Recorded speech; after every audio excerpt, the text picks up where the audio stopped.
ಮೇಟಿ ಕುಟುಂಬದವರು, ಅವರ ಅಭಿಮಾನಿಗಳು ಹಲವಾರು ಹೇಳಿಕೆಗಳನ್ನು ಸಾಮಾಜಿಕ ಜಾಲತಾಣದಿಂದ ಜನರಿಗೆ ತೋರಿಸುವಂಥ ವ್ಯವಸ್ಥೆ ಮಾಡ್ತಾಯಿದ್ದಾರೆ.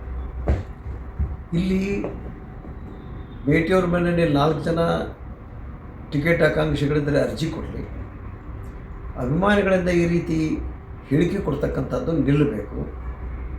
ಉಮೇಶ್ ಅವ್ರ ಪರವಾಗಿ ಕೆಲವು ಜನ ನೀವು ಸ್ಟೇಟ್ಮೆಂಟ್ ಕೊಡ್ರಿ. ಯಾರಿಗೆ ನಾನೀಗ ಹೇಳ್ತಾ ಇರೋದು? ಮಹಾದೇವಿ ಅವರಿಗೆ, ಉಮೇಶ್ ಅವರಿಗೆ, ಮಲ್ಲಿಕಾರ್ಜುನ ಅವರಿಗೆ. ನೀವು ಯಾವುದೇ ಸಾಮಾಜಿಕ ಜಾಲತಾಣದಲ್ಲಿ ನಮ್ಮ ಪರವಾಗಿ ಏನು ಹೇಳಿಕೆ ಕೊಡ್ಕೂಡುದು ಅನ್ನುವಂಥದ್ದನ್ನು ನೀವು ಸಾಮಾಜಿಕ ಜಾಲತಾಣದ ಮುಖಾಂತರನೇ ಹೇಳಿ. ಪಕ್ಷದ ಶಿಸ್ತಿಗೆ, ಒಕ್ಕಟ್ಟಿಗೆ ಇತ್ತೀಚಿನ ಹಲವಾರು ಹೇಳಿಕೆಗಳು ಮುಜುಗರ ತರ್ತಾ ಇವೆ. ಕಾರ್ಯಕರ್ತರು ನೊಂದುಕೊಳ್ತಾ ಇದ್ದಾರೆ.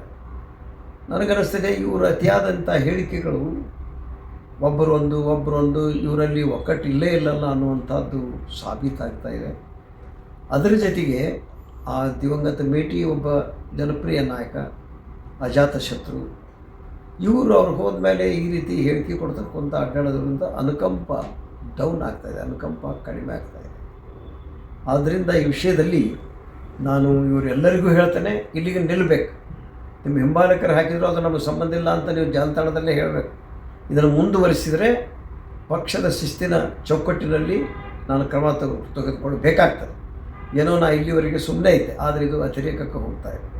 ಎರಡನೇದಾಗಿ ಮಹಾದೇವಿ ಮೇಟಿಯವರ ಸುಮಾರು 8-15 ಸಾಮಾಜಿಕ ಜಾಲತಾಣದಲ್ಲಿ ಗುಳೇದ ಗುಡ್ಡದ ದುಷ್ಟ ವ್ಯಕ್ತಿ ಅಂತ ಹೇಳ್ತಾರೆ. ಬರೀ ಯಾರು? 38,000 ಜನಸಂಖ್ಯೆ ಗುಳೇದ ಗುಡ್ಡದು. ಅದೇ ಗುಳೇದ ಗುಡ್ಡದ ಜನ ಶ್ರೀಮಾನ್ ಎಚ್ ವೈ ಮೇಟಿ ಅವರನ್ನು 3 ಸಾರಿ ಶಾಸಕರನ್ನಾಗಿ ಮಾಡಿತ್ತು, ಮಂತ್ರಿಯಾಗಿದ್ದರು, MP ಆಗಿದ್ದರು. ಗುಳೇದ ಗುಡ್ಡ ಅಂತ ನೀವು ಬಳಕೆ ಮಾಡೋದು ಇಡೀ ಗುಳೇದ ಗುಡ್ಡಕ್ಕೆ ನೋವಾಗಿದೆ, ಅಪಮಾನ ಆಗಿದೆ.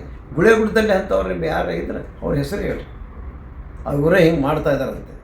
ಆದರೂ ಅದು ಹೇಳುವುದು ಕೂಡ ಪದ್ಧತಿ ಅಲ್ಲ.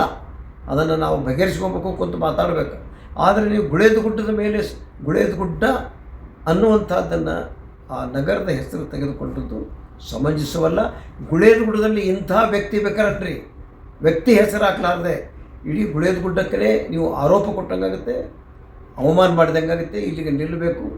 ನಿಮಗೆ ಎಲ್ಲರಿಗೂ ಹೇಳ್ತೀನಿ, ನಾನು ಅವರ ಬೆಂಬಲಿಗರಿಗೂ ಹೇಳ್ತೇನೆ, ನೀವು ಒಂದು 10 ಲಾರಿ ಮಾಡಿಕೊಂಡು, ಟ್ರ್ಯಾಕ್ಸ್ ಮಾಡಿಕೊಂಡು, 1-2 ಟ್ರೇನ ಬುಕ್ ಮಾಡಿಕೊಂಡು ಬೆಂಗಳೂರಿಗೆ ಹೋಗ್ರಿ.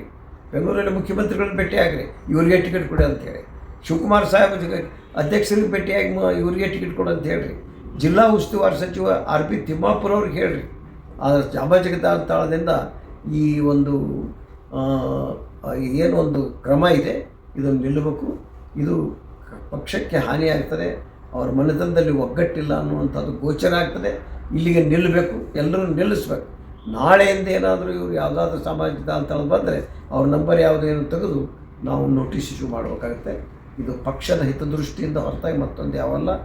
ನಾವು ಅನ್ಯೋನ್ಯವಾಗಿ ದಿವಂಗತ ಮೇಟಿಯವ್ರ ಜೊತೆಗೆ ಬಂದಂಥವನು, ಈ ಮಲ್ಲಿಕಾರ್ಜುನ ಇರಲಿ, ಭಾಯಕ್ಕಿರಲಿ, ಉಮೇಶ್ ಇರಲಿ ಮತ್ತು ಮಹಾದೇವಿ ಇರಲಿ, ಈ 4 ಜನ ಮೇಟಿಯವರ ಮಕ್ಕಳನ್ನು ನಾನು ನಮ್ಮ ಅಣ್ಣನ ಮಕ್ಕಳು ಎನ್ನುವಂಥ ಭಾವನೆಯಿಂದ ನೋಡ್ತಾ ಇದ್ದೆ. 2-3 ಸರಿ ಕರೆಯೋದಕ್ಕೂ ಕಳಿಸಿದ್ದೇನೆ, ವರಿಷ್ಠರ ಭೇಟಿಗೆ ಏನೂ ಇಲ್ಲ. ಆದ್ದರಿಂದ 4ರಲ್ಲಿ ಯಾರಿಗೆ ಕೊಡಬೇಕು? ನಾನು ಸ್ಪಷ್ಟವಾದ ನಿಲುವು ಹೇಳಿಬಿಟ್ಟಿದ್ದೇನೆ. ಮೇಟಿಯವರು ಚುನಾಯಿತರಾಗಿದ್ದರು, ತೀರಿ ಹೋದರು. ಅವರು 23ರ ಚುನಾವಣೆಯಲ್ಲಿ ಸೋತಿದ್ರೆ ನಾನು ಆಕಾಂಕ್ಷಿ ಆಗ್ತಿದ್ದೆ, ಇನ್ನೊಬ್ಬರು ಆಗ್ಬೋದಾಗಿತ್ತು, ಇನ್ನೊಬ್ಬರು ಆಗಬೇಕಾಗಿತ್ತು, ಯಾರಿಗೂ ಕಟ್ಟಳೆ ಇಲ್ಲ. ಆದರೆ ಮೇಟಿಯವರು ಇಲೆಕ್ಷನ್ನಲ್ಲಿ ಗೆದ್ದಿದ್ದರಿಂದ ಅವರ ಕುಟುಂಬಕ್ಕೆ ಈ ಟಿಕೆಟ್ ಹೋಗಲಿ ಅಂತ ಬಹಿರಂಗವಾಗಿ ನಾನು ಹೇಳಿದ್ದೇನೆ, ಈಗಲೂ ಹೇಳ್ತಾ ಇಲ್ಲ. ಅದು ವರಿಷ್ಠರಿಗೆ ಬಿಟ್ಟು ವಿಚಾರ. ಯಾರಿಗೆ ಕೊಡ್ತಾರೋ, ಬೇರೆದವ್ರಿಗೆ ಕೊಡ್ತಾರೋ ನನಗೆ ಗೊತ್ತಿಲ್ಲ, ನಮ್ಮನ್ನೇನು ಕೇಳಿಲ್ಲ. ಆದರೆ ಈ ರೀತಿ ಬೆಳವಣಿಗೆ ಇದು ನಿಮಗೆ ಪೆಟ್ಟು ಬೀಳ್ತದೆ, ಇಲ್ಲಿಗೆ ನಿಲ್ಲಿಸ್ರಿ ಅನ್ನುವಂಥದ್ದೇ ನನ್ನ ವಿನಂತಿ, ಮನವಿ. ಅವರ ಹಿಂಬಾಲಕರು, ಅಭಿಮಾನಿಗಳಿಗೂ ಇರುವುದು ತಪ್ಪಲ್ಲ.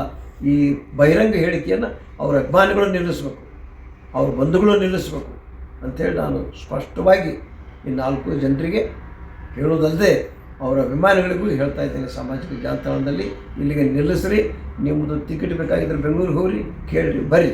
ಆವಾಗ ನನಗೆ ಯಾವಾಗ ಏನು ಕೇಳ್ತಾರೆ ಅನ್ನೋದನ್ನು ನಾನು ಅವಾಗ ಕೊಡುವಾಗ ನಾನು ಸಾರ್ವಜನಿಕ ಹಿತದೃಷ್ಟಿಯಿಂದ, ಪಕ್ಷದ ಕಾರ್ಯಕರ್ತರ ಹಿತದೃಷ್ಟಿಯಿಂದ ಏನು ಕೊಡಬೇಕು ಕೊಡ್ತೇನೆ. ಈ ಬಹಿರಂಗವಾದಂಥ ಈ ಚಟುವಟಿಕೆ ನಿಲ್ಲಬೇಕು.